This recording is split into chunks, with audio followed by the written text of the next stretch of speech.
Hi, everybody. DJ Oakley with you again for another special Coaches Corner, and we are joined by the Austintown Fitch Falcons head boys basketball coach, Mr. Brian Beany. Coach, how are you? Good. How are you? I'm doing well. This is a big day in Falcon country because the Spartans coming to town, the local rival right down the street, the neighboring rival, probably the best ticket in town tonight, at least on YSN, probably in the area. What does this Borman game mean to you personally? Well, to start, Pat and I are good friends. And I respect what he does over there. And the rivalry itself, dated back way before me. So whether it's, in football, basketball, baseball, you name the sport, Fitch and Boardman, the rivalry's always been there for years and years and will continue for years to come. Each year is different. This year specifically, Boardman comes in undefeated. Had a really good year last year, got a lot of their guys back. Our guys know their guys really well. So there's no mystery in each team. We know what they're going to do. Like I said, they know what we're going to do. It's just a matter of who does it better tonight. But it's a really big game. Halfway through the season, it's a big game in the conference, as we're both undefeated in the conference. So it should be exciting. Hopefully people show up for it, and we give them a good show for 32 minutes. When you guys look at the tape as a coaching staff, as a team, what do you see that Borman does so well that you're going to have to stop tonight? Well, actually, this is one of the easier ones to prepare for in this sense. You know what they're going to do for 32 minutes. They're going to press you the whole time. That's who they are. That's what they were last year. So we've been stressing it to our kids. We watch film. Our JV group did a fantastic job in trying to mimic Borman, but of course they're not Borman, but they kind of gave us a really good look. And it's not so much I'm worried about of what they're going to do. It's, can you mentally sustain it for 32 minutes? And what I mean by that is you're going to have some rough patches where you're going to turn it over and stuff like that. But you got to be able to get through those dry spells, because most of the teams that I've watched them play, they'll hang around for a while, but then they'll eventually just start to wear down, and they'll start to have self-inflicted wounds, whether it's a bad pass or a quick shot or a breakdown on defense. And then eventually Boardman kind of just pulls away. And then you look at the scoreboard and they win by double digits. So you're going to get many opportunities to score against them, but you got to be able to sustain that for 4 quarters. And you can't have these lapses where you have empty possessions 5, 6, 7 times down the court. And then in return, they come back down and score. Now all of a sudden it's an 8, 10-point swing just like that. So that's a lot easier said than done. The last couple of days we've had some good practices, but again, it's what they're seeing in practice is not what they're going to really see as far as from an athleticism and skill standpoint that they'll see it tonight. So I got confidence in our guys that we'll be able to do it. It's the mental part of it. You got to mentally be tough for 32 minutes. You've got some signature wins already, and we talk about some buzzer beaters. We talk about games where you've really come to play, and you've had some tough ones. You've had some struggles during the season, 4 losses to this point. Talk about the ups and downs as a coach and how you try to take it all in stride. Well, we always preach to the kids that, sports is ebb and flow. You're going to have your good moments in the game. You're going to have your bad moments in the game. And it's how you react to the bad moments. Do you let a negative part of the game affect you on both ends of the court? So if you turn it over, you miss or you miss a shot, who cares? Get back and play defense. Do what you're supposed to do. Help us in other ways, and just keep staying positive. We've had a couple games this year that we would like to have back. But I guess every coach can say that for the most part.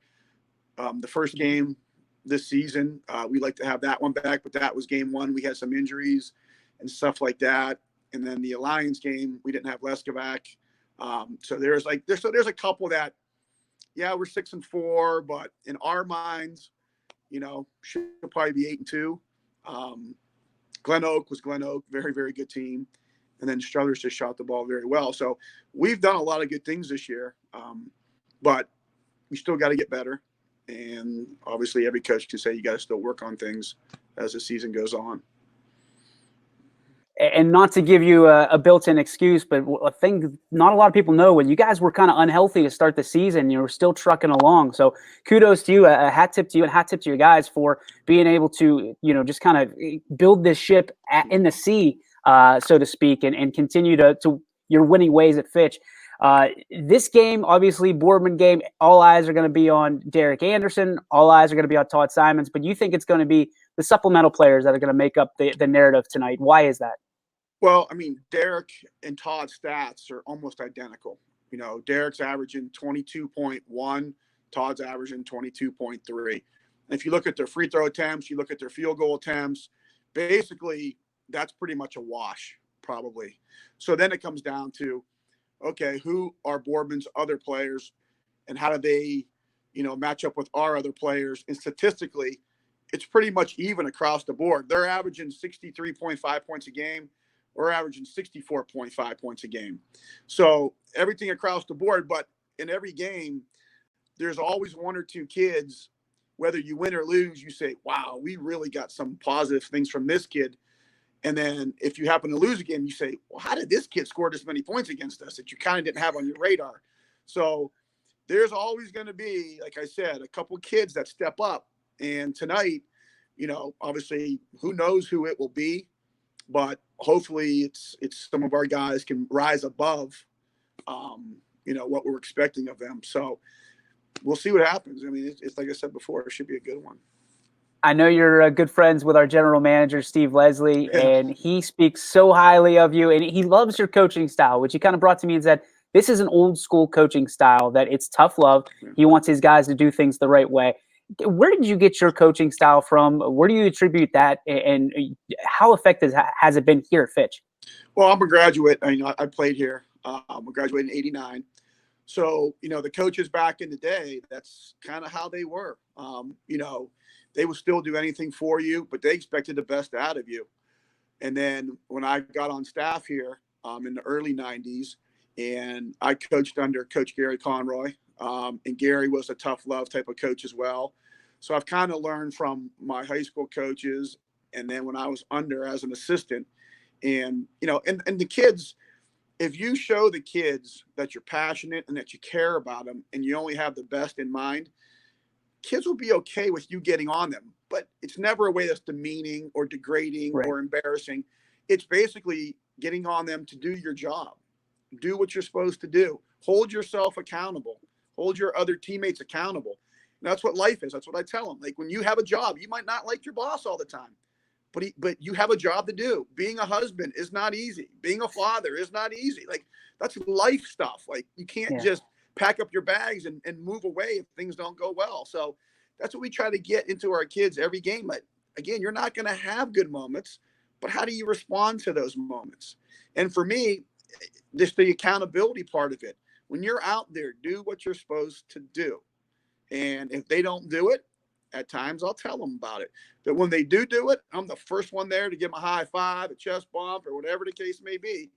So you got to kind of play both sides a little bit, but the kids got to know what you expect of them. There's got to be standards, and hopefully you can teach them well enough that they live up to those standards. You've been part of the Youngstown basketball scene for a very long time. Mm-hmm.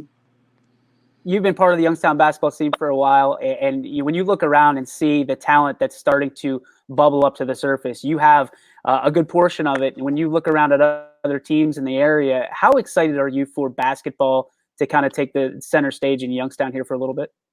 Well, what's happening over the last so many years is just the evolution of the youth programs, whether it's the school districts that have a youth program themselves, like we do and Borman does and schools like that, or it's the evolution of AAU, where kids are playing, and that could be the same for AAU soccer or they all have that, but it's now kids are playing more year round. So the talent level has gotten better over the years. It's basically not a 3-month sport anymore like it maybe was 20, 30 years ago. So the kids' talent levels are getting better, and that's starting to show. You're starting to get, over the last so many years, there's a handful of really, really good players that have come through this, area. But now you're starting to see a lot of more kids that are becoming really, really good as well. So that just makes it exciting. I mean, nobody wants to go watch boring basketball or boring sports. I mean, it's, people pay to go watch talented kids play, no matter what sport it is. And that's attributed to the kids putting the time in, finding ways to get better. The coaches putting time in as well. So it's it's a win-win for everybody. And you talk about talented players. You've got one, especially on your staff, a senior. Chris Brown is having this kind of senior season everybody wants if they could draw it up themselves. He's a very good, high-character guy on your basketball team, but he also gets it done on the basketball court. Talk to me about what he means to you personally, what he means to the team, and what he means to the Falcon Nation. Well, Chris has come a long way since his 7th grade year. In middle school, he was, I'm going to be honest, probably just an average player. 9th grade, he started to get a little bit better. 10th grade, and he's put a tremendous amount of time in this off season. Chris would always be in the gym. Like I said, getting shots off left and right. He's one of those kids that there's some tough love with him too, though. Every now and then he needs to be set in his ways as far as staying focused, having his goals ahead of him. But he takes to that fine because he knows that I want the best for him. And by him putting all that time in, his numbers have dramatically jumped up from about 9 points last year to he's right around 12.7 this year. And, he's hit a game-winning shot early on against Talmadge, 28 points. He had 25 points against Canfield. He shot 10 of 13 from the field, which is a really, really good number. So his hard work is paying off. Does he still need to get better? Absolutely, as does everybody. But, I'm proud of the progress Chris has made from his 7th grade year up until his senior year. What's fantastic is you talk about that, you're going to give them tough love, but you're going to be the first guy to give them credit where credit's due. That game-winning buzzer-beating shot, you were the first one out on the court, right?